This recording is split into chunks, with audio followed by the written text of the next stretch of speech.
the Johnson Wax Program with Fibber McGee and Molly.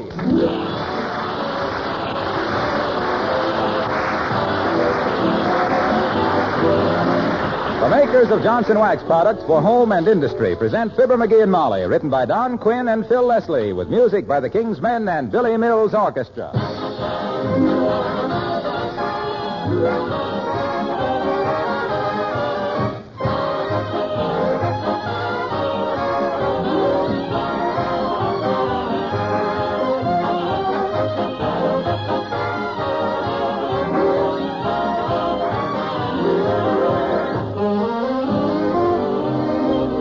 About this time of year, you can be very thankful if you've been using the wax method of housekeeping. If you have, then you don't get the jitters over this spring house cleaning business. You can take that job in your stride because your floors, furniture, woodwork, and many other surfaces probably just need a touching up with Johnson's Wax. This famous wax polish is more than just a product. It's a method of protective housekeeping. When you wax your things regularly throughout the year, you accomplish three important objectives. First, your home is more beautiful. It has that mellow wax-polished radiance that's so much admired. Second, your floors, furniture, woodwork, and accessories are protected against wear, dirt, and moisture by the tough film of Johnson's Wax. And third, you save hours and hours of work, both in your daily and weekly housework and in these days of spring house cleaning. Believe me, it will pay you to adopt the modern wax method of housekeeping with genuine Johnson's Wax, paste, liquid, or cream.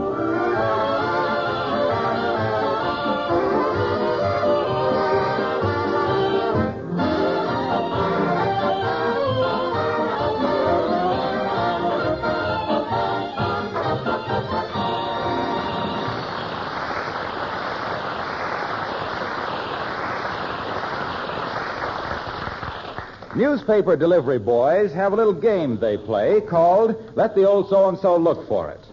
The rules of the game are very simple. If it's a sunny afternoon, toss the paper up on the roof.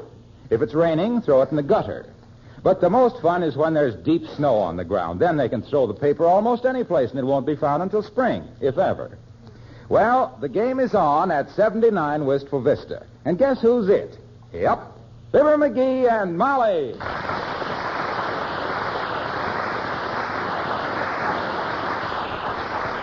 McGee, where are you? Over here. Did you look under the rose bushes, dearie? Did I look under the rose bushes, she says. Maybe I got so many thorns sticking out of my arms I look like a porcupine. Did you look around the side of the house? 5 times. I've worn a rut around the house 8 inches deep. If I ever lay my mitts on that delivery kid, I'll blow into his ears until he all swells up, and then I'll smack him on the britches till he busts open like a paper bag. Well, I'll admit he's been getting very careless lately. Don't be silly. There's nothing careless about it when you can hide an evening paper this good. It takes planning and organization. Well, my goodness. I can just see him now. Him and his pals, huddling together in an old abandoned warehouse with a blueprint of our house and extensive grounds, arguing about where to hide the paper tomorrow night. Say, I wonder if all the neighbors have the same trouble. There's Mr. Stroats over there on his porch. Ask him. Why, George, I will. Hey, Sid. Yeah? Did you get your evening paper tonight? Sure, why? Where did you find yours, Mr. Stroats? Why, the boy rang my doorbell and handed it to me. Why? Oh, nothing. Thanks, Sid. So, he rings other people's doorbells and hands them their paper, does he? The dirty little rag-a-pretzel. What? Don't you mean ragamuffin? No, muffins I like. Well, come on in the house, Molly. The kid wins again. Well, I wouldn't be too hasty in blaming the delivery boy, McGee. Maybe somebody came along and took our paper. Oh, I'm not being hasty, Mrs. McGee. This ain't just a sudden whim of the moment. For 7 years, that little bicycle bandit has been hiding our evening paper. 3 days out of the week he does it. If he'd only... Hello, Mrs. McGee. Hello, Mr. McGee. Has the evening paper come yet? I want to see what's at the Bijou Theater. What's the matter? Did I say something wrong? No, Alice. No, dear, but the evening paper seems to have spread its little want ads and flown away. We got a delivery boy with a new technique, Alice. Oh? He discovered a way to dig a hole in the lawn, bury the evening paper, and grow grass over the hole again, all in 20 seconds flat. Well, maybe the boy hasn't been here yet. My little brother Marvin used to have a paper route, and he fell off his bicycle one day and knocked himself out, and we would never have known about it if we hadn't seen his bicycle come rolling in the front gate with an empty saddle. Oh, the boy went past here all right. We know that, Alice. He rang Mr. Stroatz's doorbell and handed him his paper. Yeah, how do you like that? And to think that every Christmas I dig down and give that ungrateful little squirt 50 cents. I happen to know that Mr. Stroatz gives him $5 every Christmas. Heavenly days, $5. Uh-huh. That Stroatz guy is going to ruin things for the whole neighborhood. $5. That ain't fair. Well, Mr. Stroatz makes a lot of money, Mr. McGee. Yeah. He promotes all the prize fights at the stadium, you know. Mm-hmm. Say, McGee, why don't you give the paper boy $10 every Christmas? Then maybe he'd bring the paper inside and read it to you. No, sirree. I won't be shook down. I'm paying to have my paper delivered, and if the Gazette don't fulfill their part of the contract, I'll take it into every court in the country. I'll go higher than that. I'll write a letter to Fulton Lewis, Jr. Well, I'll tell you what I'll do, Mr. McGee. I'll run down to Kramer's drugstore and buy an evening paper. Well, thank you, Alice. No. Don't do that, Alice. There's a principle involved here. I'm entitled to have my paper delivered, and by George, they're going to deliver it. Well, don't shake your fist at me, Mr. McGee. I didn't do anything. Oh, well, I'm sorry. I didn't mean you. I was merely Oh, trying... look, dearie, look. Control yourself. What's so important about tonight's paper in particular? Because it's got something about me in it. That's what's so important about tonight's paper in particular is why... Oh, creepers, Mr. McGee. Did you write an article or something? Oh, he probably wrote another nasty letter to the editor, Alice, threatening to cancel his subscription if they don't bring Daddy Warbucks back.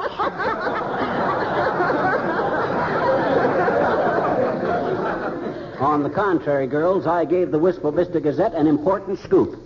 There was a reporter and a cameraman out here this morning while you were at the grocery, Molly. Well, heavenly days, I wondered how the living room got so full of cigar butts and empty bottles. Boy, can those guys put away the root beer. What was the story you gave him, Mr. McGee? I'd prefer you read it in the paper, Alice. I'll get the... Hey, we haven't got a paper. Hand me that phone, Molly. I'll call them up and demand a little service. Here you are. Thanks. Hello, operator. Give me the Wistful Vista Gazette, you, Mert? Oh, dear. How's every little thing, Mert? It is, huh? What's say, Mert? Your uncle.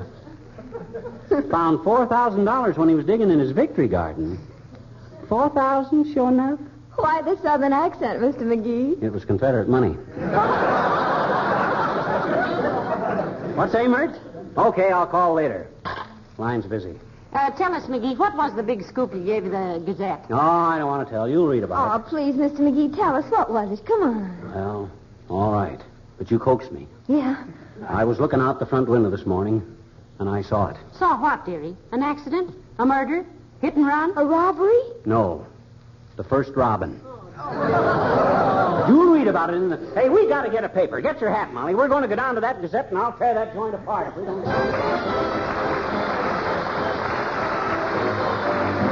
Billy Mills and the orchestra playing Candy.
say, Assistant McGee? Yeah, nothing like a newspaper office for excitement. If they don't start delivering my evening paper, they're going to have some. Hey, sis. Yes, sir. What can I do for you, sir? Well, our evening paper was not delivered, and we wanted... Oh, excuse me, madam. Wistful Vista Gazette. You saw what? A baby bear shuffling along at 14th and Oak Streets. Okay, Joe, I'll tell him. Who's Joe, sis? One of our cub reporters. Now, what was it you were saying, madam? Well, our evening paper was not delivered this evening, and... Hey, Bertie, call Eddie and tell him to change the lead in the Kevin show yarn. We're double-tucking the bulldog and using a spill over from right next to the masthead of the boilerplate. Murphy just tied page 3 and Andy's on the lobster kick. Get right to it. Yes, sir. My gosh, what did he say, sis? Search me, mister. I worked here for 6 months, and I still don't know what they're talking about. Now, what was it again? Well, our evening paper was Let not... me handle this, Molly. Now, look, sis, I am an old subscriber, and when I... Excuse me. Wistful Vista Gazette. Yes? Yes. Oh, yes, Lillian Lovejoy's advice to the heartbroken column. Yes. Oh, well, somebody else will have to write it for a couple of days. Yeah, okay. Oh, I just love Lillian Lovejoy's column. I hope nothing has happened to her. His wife just beat him up again, that's all. Now then, you were saying... Doggone it, sis, I was saying that I'm an old subscriber to this paper, and I pay for having it delivered. But tonight, that... Hey, kid, tell Edelson we need a new leg man on the City Hall beat. What happened to the other one? Broke his leg. My, something doing every minute around here, isn't there? Yeah, I used to be in the newspaper racket myself, sis. Had a pretty soft touch, too. In Death Valley, that was. What was your assignment? I covered the waterfront.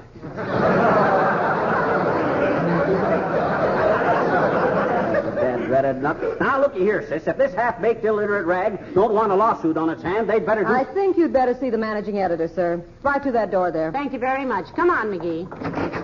I shouldn't ought to waste my time with these small fry. I should ought to by rights take this up directly with the publisher. Who is the publisher? I don't know. It's never been published. Hey, Bud, are you the managing editor? Yes, Pro Tem. How do you do, Mr. Tim? Oh, hi, Pro. You... Now, look, I'm Mr. McGee of 79 Wistful Vista. Oh, come in, Mrs. Carstairs. Well, heavenly days. Hello, Mrs. Carstairs. Oh, how do you do, Mrs. McGee? What a pleasant surprise finding you without your... Oh, there you are, Mr. McGee.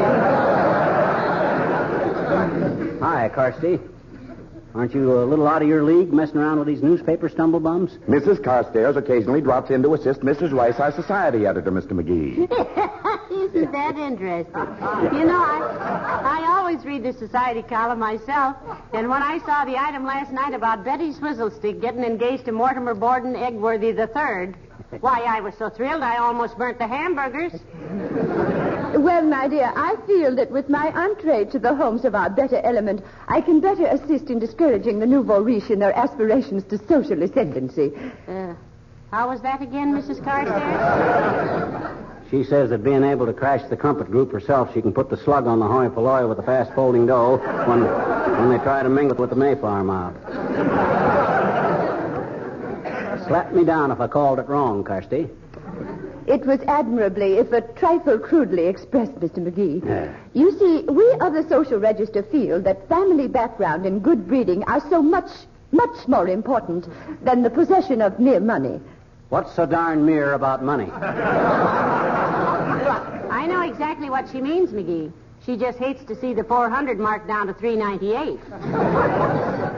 By the way, Mrs. Carstairs, how are you getting along with your old clothes? My old clothes. I beg your... Oh, you mean our collection for war victims. Oh, splendidly, my dear, splendidly. Excuse me, but I'm a busy man and I have work to do. What did you want to see me about, Mrs. Carstairs? What did I wish to... Oh, yes. I think this is a very interesting item for tomorrow's society column, Mr. Canfield, about Mrs. Winterbottom Huntley winning first prize at the horse show. Okay, Mrs. Carstairs, go ahead and use it. Yeah, I've seen pictures of her, Carsty, and she'd win a prize at any horse show. He's just joking, Mrs. Carstairs. Of course, my dear.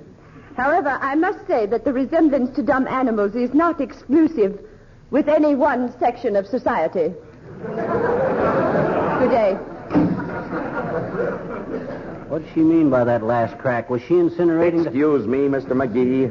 What did you want to see me about? Well, our paper was not delivered tonight, Mr. Editor, and... Excuse me. Managing editor? What? Well, listen, Clancy, I'm getting tired of your excuses. You come back with that yarn, or you're fired, see?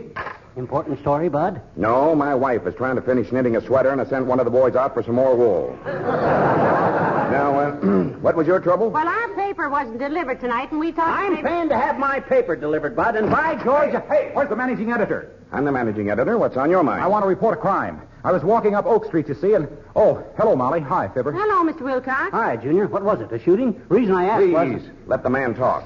Let's have it, son. We can still make the last edition. What was the crime? Well, I was walking up 14th Street, you see, and this tough-looking guy steps out of a doorway and forces me into a taxicab at the point of a gun. Heavenly days. No crime in that, Junior. Only way you can get the cab these days is with a gun. My gosh, did you Let the man talk, will you? Go on, Wilcox. Well, we went out to the suburbs, and I was taken into a house.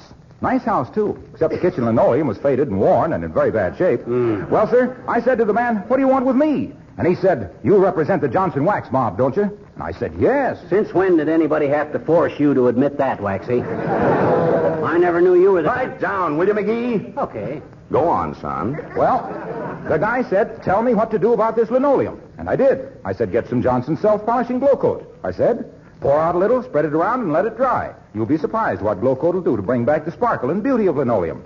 Make it last 6 to 10 times as long. Make your wife's work 10 times as easy because spilled things wipe up so easily. And it eliminates old-fashioned floor scrubbing. Well, sir, the man was so happy about it, he drove me back downtown, shook hands, and drove away. Yeah, but what was the crime, Mr. Wilcox? Why, gee whiz, letting his linoleum get into such a condition when a little Johnson's glow coat would so easily preserve and protect it. Don't you think that's a good human interest story for the Gazette? No. Okay. Friend of yours? Just on Tuesdays. I don't get it. Well, if you went around with us, you would. But about our evening paper, Bud, when I subscribed to it, it was understood it would be delivered every night. But tonight... I think you ought to talk to our circulation manager about that. Second door down the hall. Thank you very much. Does it seem to you we're getting pushed around here, Molly? I haven't seen a prettier runaround since they closed the racetracks, dearie.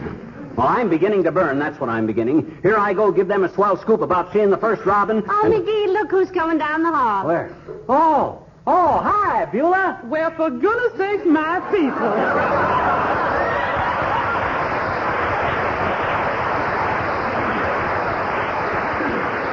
My, what are you doing down here, Beulah? Oh, I'm looking for the classified advertising department, man. Classified advertising department. What are you advertising for, Beulah? And nothing, sir. I'm answering an ad I saw in last night's paper. Well, what are you folks doing down here? If I ain't being too nosy. Well, we came down to complain about our paper not being delivered, Beulah, and we haven't got to first base. So we left home some time ago. Oh, yeah, that paper delivery boy, he's sure getting careless, ma'am. Last Friday, he flung that paper smack up into the old elm tree in the front yard. Now, I like Mr. Winchell, but I ain't going to climb no tree to read about who's expecting what. Well, they make newspapers out of trees, Beulah, but looks like we're going to have the only tree in the country made out of newspapers. Oh, there you go again. Only tree in the country. What did you say you were going to advertise for, Beulah? Me, ma'am? I ain't advertising for nothing. There ain't anything I need. Got a job and my health and a boyfriend. As long as I got my health, I can hang on to my job. As long as I got my job, I can hang on to my boyfriend. As long as I got my boyfriend, everything is copacetic. I thought you said you were looking for the classified advertising department, Beulah. Yeah, that's the truth, sir. I saw an ad in last night's paper. I'm going to answer. What kind of an ad, Beulah? Well, here it is right here, man. Look here. You see what's here? Wanted cook for small family. Must be pleasant and congenial. High salary for right person. 2 days a week off. Use of car. No laundry. Box 227 Gazette. Oh, Beulah, I'm so sorry to hear that. Hear what, ma'am? Well, if you're answering that ad, it looks like you weren't quite happy with us, Beulah. However, if you can do better someplace else, I guess I don't blame you. Oh, for goodness sake, Mr. McGee. I ain't going to leave you, fool. How you get a ridiculous idea like that? Well, if you're happy with us, Beulah, why are you answering ads like this? Oh, bless your heart. Bless your heart, ma'am. This little old ad looked like it was aimed at me. See, I'm a good cook, ain't I? Mm-hmm. And I'm pleasant, congenial, ain't I? Yes, but... Well, sir, so I think it's only polite of me if I come down here and tell Mr. Box 227 that I don't want the job.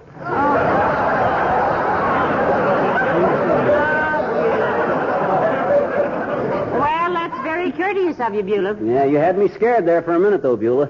Anytime you quit cooking for us, I'll have our napkins bordered in black. Oh, that's so nice of you to go to all that. Oh, look here. What you talking about?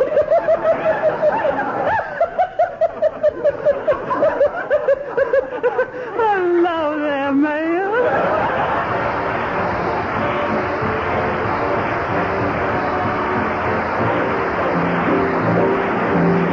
King's Men and the Three Caballeros.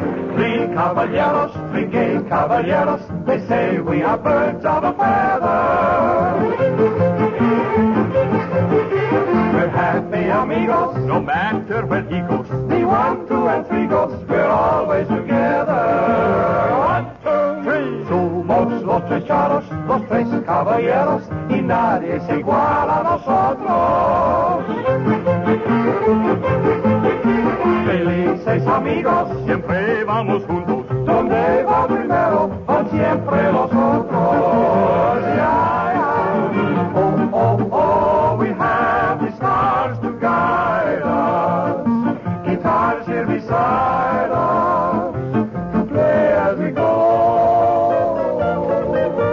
We sing and we samba, we shout, ay caramba. What means ay caramba? Oh yes, we don't know. La la la la la la, la la la la la la, la la la la la la, la la la la la.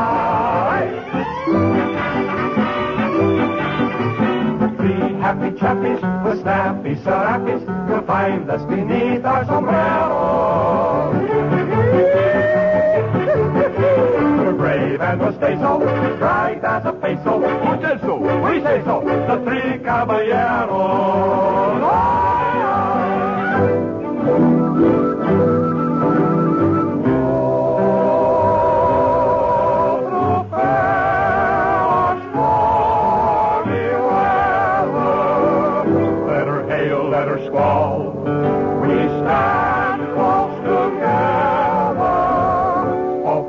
One for all, like books on a shelf, never mind what befall. Good pals are we maybe, when some Latin baby say yes, no, maybe. Each man for himself, each man for himself, each man for himself.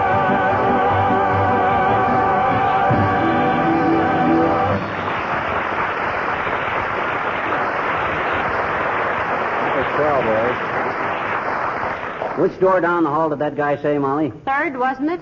This is the third door right here.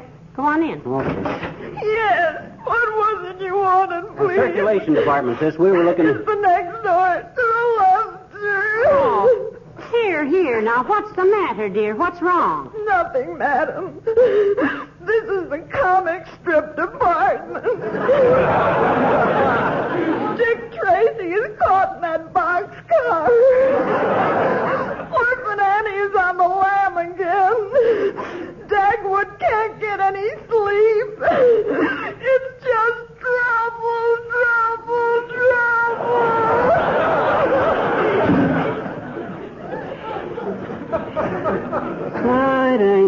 Come to think of it, Molly, there's nothing sadder than a funny paper these days. Compared to the comic strips, the radio serials are just full of happy laughter. Well, here we are, McGee, right in here. Well, hello there, folks. Why, Dr. Gamble. Hi, Aerosmith. What are you doing down here? Trying to wangle a little free publicity? If it's any of your business, knucklehead, I have just finished giving the circulation manager an examination. He hasn't been feeling very well. Oh, he's the one we want to see, too, Doctor. Yeah. Well, you'll have to wait a few minutes, my dear. Let him get his shirt and pants back on. Mm-hmm. You probably scared the pants off him. Anybody that comes to you for medical advice is just begging to put you on a pension. I don't know of anyone more deserving. But what are you doing here, Molly? Is the poor man's Ernie Pyle here giving out with some editorial advice? No, Doctor. We just came down to complain about our paper not being delivered. Though while I'm here, tonsil snatcher, I could very well give him an editorial or two. You don't say. Well, let's go sit under the oaks, Dumbarton, and discuss the matter.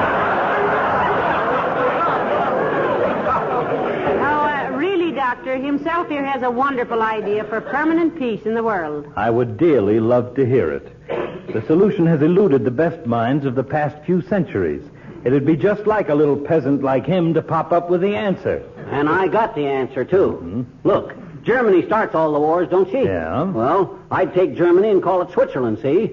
That's a peaceful name. Then I'd take Switzerland and name it Germany. Fascinating. Then the next time Germany wanted to start a war, she'd look around and see how small she was, sitting up there on top of the Alps, and she'd change her mind. Simple, ain't it? I thought it was a wonderful idea, Doctor. It staggers the imagination. In fact, if you'll excuse me, I want to run home and lock myself in my study with a pony of buttermilk and ponder the suggestion. See you later, friends. So long, butcher boy. By the way, Doctor, what was wrong with the circulation manager? Poor circulation.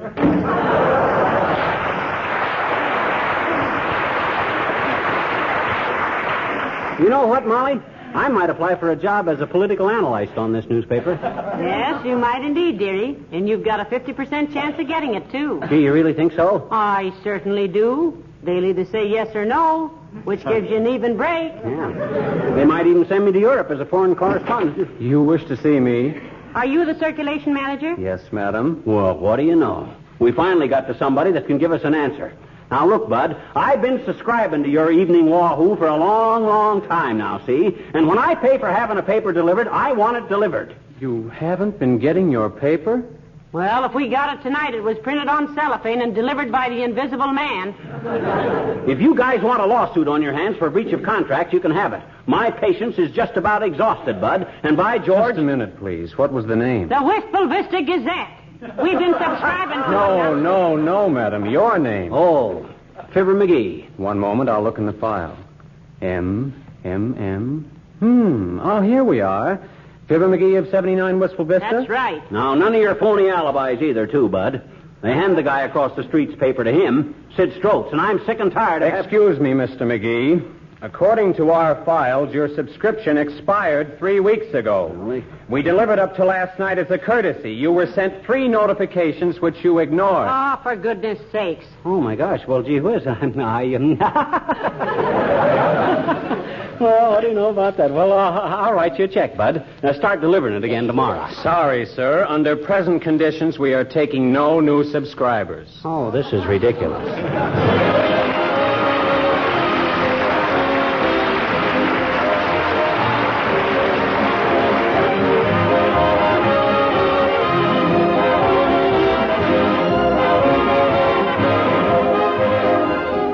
This being the month of showers and rubbers, it's a good time to be sure your linoleum floors are protected with Johnson's Glow Coat. Muddy or wet tracks and spilled things are wiped up quickly with a damp cloth if your floors are glow-coated. And that means you can keep your linoleum clean and beautiful, protected against wear and moisture with a very minimum of work on your part.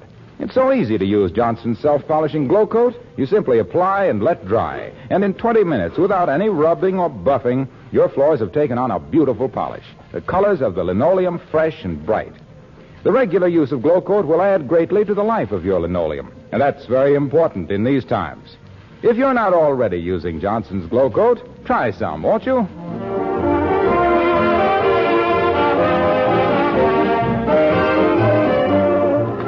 I wouldn't even have bought their dirty old swindle sheet if it didn't have my name in it. Of all the... Oh, wait, here's the story, dearie. With the picture of the robin. Well, never mind the robin. What's it say about me? Let me see. It says, Wistful Vista's first robin was sighted this morning. Yeah, that's it. By a neighbor of Mr. Sidney Stroats, longtime subscriber. What? Yes. Why, those... Sure. Good night. Good night, all.